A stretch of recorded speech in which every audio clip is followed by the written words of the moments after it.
Makes you want to join the choir. Tell them. Wednesday at 7. Wednesday at 7. Wow. What a great anthem. Well, the scripture today for our third sermon is found in Matthew 22. We're going to read the first 14 verses. Once more, Jesus spoke to them in parables. I want to stop for just a minute and just remind you that that's the way Jesus taught. If we turn back to chapter 13 of Matthew, we can see where Jesus begins to teach using parables. And I think one of the reasons that Jesus used parables, make sure I was not on it, gee whiz. One of the reasons that Jesus used parables is because the stories are easier to remember than the bullet points. Jesus taught in stories. I was watching the other night, or sometime in the past, the movie The Life of Pi. How many of you seen it? It's a great movie. I had not seen it, and I just picked up the last part of it. But the movie's about this guy who was shipwrecked. And he ended up in a lifeboat, and he ended up being the only survivor of the shipwreck. And he is talking to a writer who is going to write this fantastic story about his shipwreck, and he was gone, I don't know, a number of months, a long time. And he tells this fantastic story about being on this boat with zebras and a tiger and there's a floating island in this story, and it's just amazing. And the way he describes the stars and the sea, it's just an amazing story. It's unbelievable. It's hard to believe. And he tells the writer, and the writer asked about that. He tells the writer that, well, there was a group, or two men, from the Japanese freighter line that wanted to find out what happened. And they came when I was in the hospital, and they asked me to tell them what happened, and I told them my story about the zebras and the tigers and the floating islands, and they didn't believe me. They said, we can't sell that. We can't take that back to our people.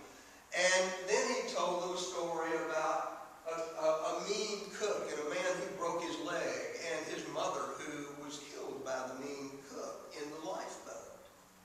And they said, we can believe that story. And then Pi looks at the writer and says, now I've told you two stories. Which do you believe? Which story do you like? And the writer thinks for a minute, and he said, I like the stories about the zebra and the tiger and the floating island. And Pi says, that's the way God works.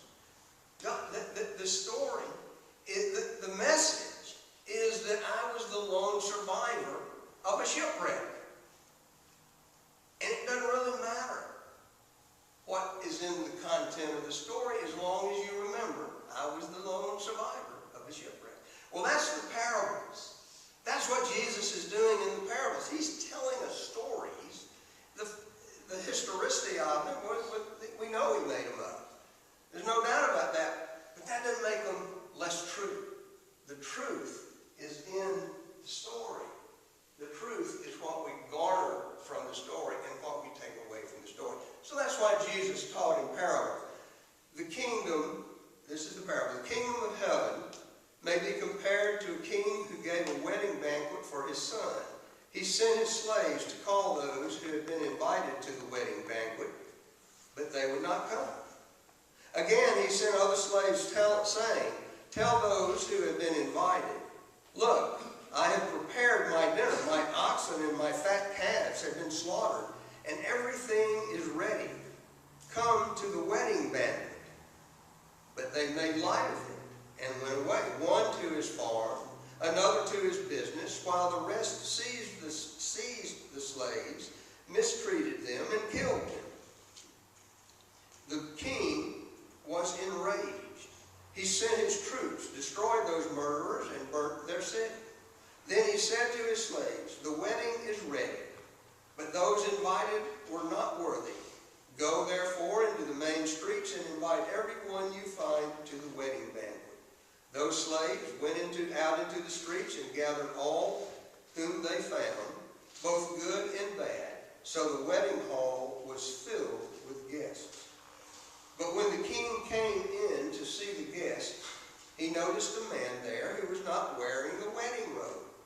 And he said to him, "Friend, how did you get in here without a wedding robe?" And he was speechless. Then the king said to the attendants, "Bind him hand and foot, throw him into the outer darkness, where there will be weeping and gnashing of teeth.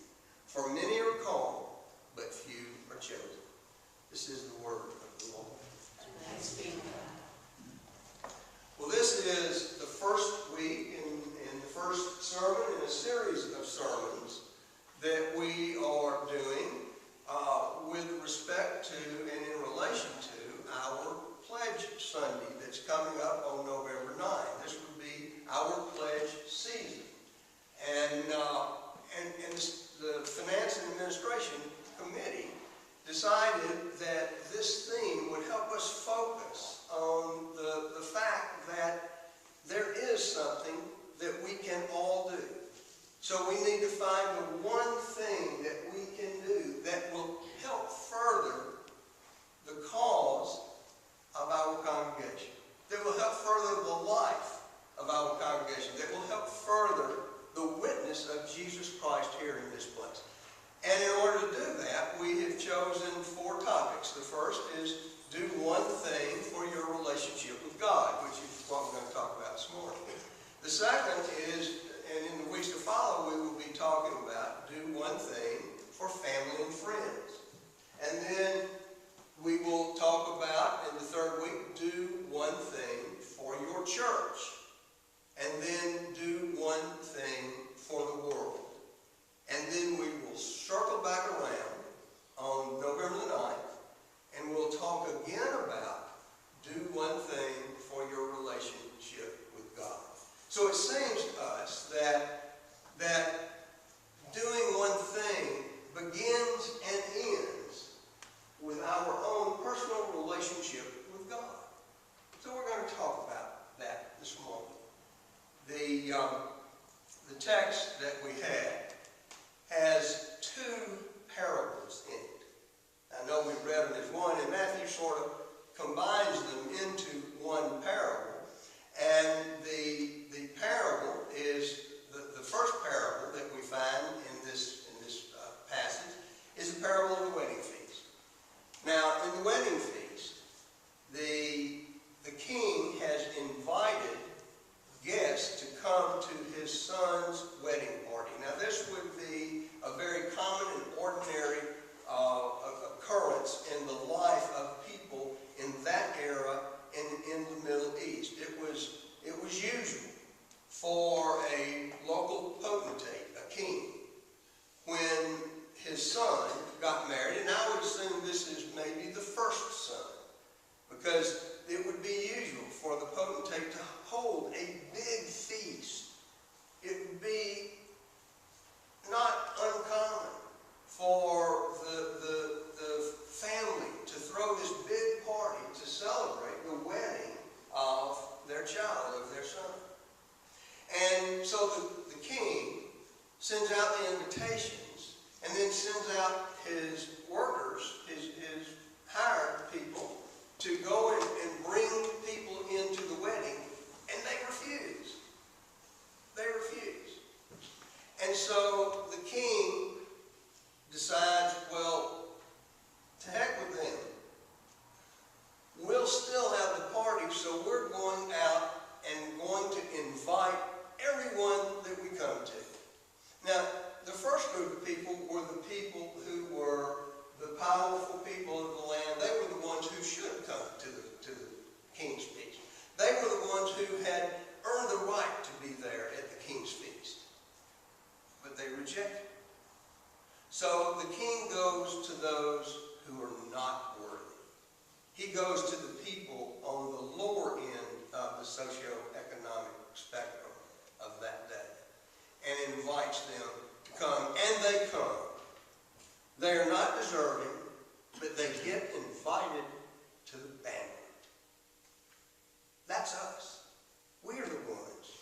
got to come to the banquet. We don't deserve it, but we got to sit at the table. That's the grace of God. So this parable, the first part of the parable, is certainly about the grace of God, inviting those who are not deserving to come to the table. The second parable is the parable of the wedding garment. And that's the one I want us to focus on for just a minute. This is the one I want you to remember, is the parable of the wedding garment. One man who comes to the wedding shows up without the proper attire. Now, how dare you come to the wedding without the proper, it was a black tie affair. He should have been in a tuxedo. And instead, he's wearing jeans and a sweatshirt. For crying out loud, didn't he get the word?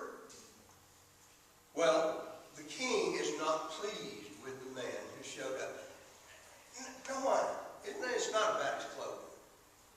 It's about the fact that he came to a wedding. He knew what was involved. But he is, in some respects, a poser.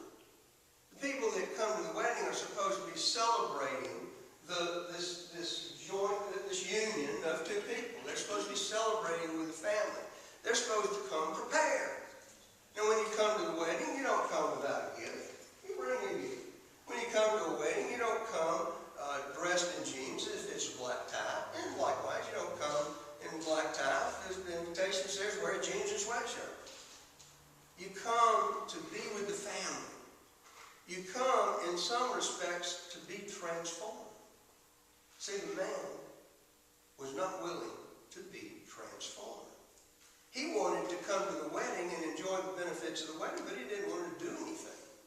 He didn't want to be changed by it. He just wanted to take and not give. He just wanted to drink the wine and eat the food and go home. He didn't want to be transformed. He was a poser. He posed as if he did. He came as if he were going to be, but you could tell, the king could tell, that he was not transformed.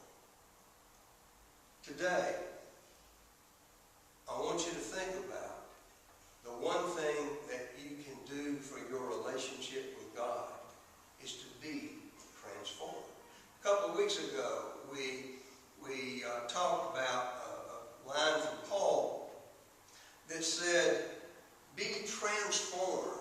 Let your minds be transformed by the changing of your minds. So Paul talked about how one goes about being transformed. And the first thing that I think about that we need to do to be transformed is we need to realize we need to be transformed.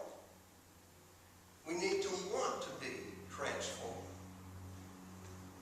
I think about an old joke. It's an old story about an 80-something-year-old man walking through the woods. And he thinks he hears something, and he looks down, and on the path of the woods, there is a frog looking up at him. And he stops for a moment, and he barely hears this frog saying, pick me up, pick me up. So a man bends down, not really, this is surreal to him. So he picks up, and the frog says, put me closer to your ear. So he puts the frog up to his ear, and the frog says, I'm a beautiful princess who has been cursed and changed into a frog. All you have to do to change me back into a beautiful princess is to kiss me. And then I will turn into the most beautiful princess you've ever seen, and we will be married and have wonderful children and live happily ever after. Just kiss me. The man looks at the frog, puts it in his pocket, and says, I'm 80-something years old. I'd rather have a talking frog. Sometimes we're like the man. We're tired. We're worn out. We'd just rather be what we are. But we're being called to be transformed.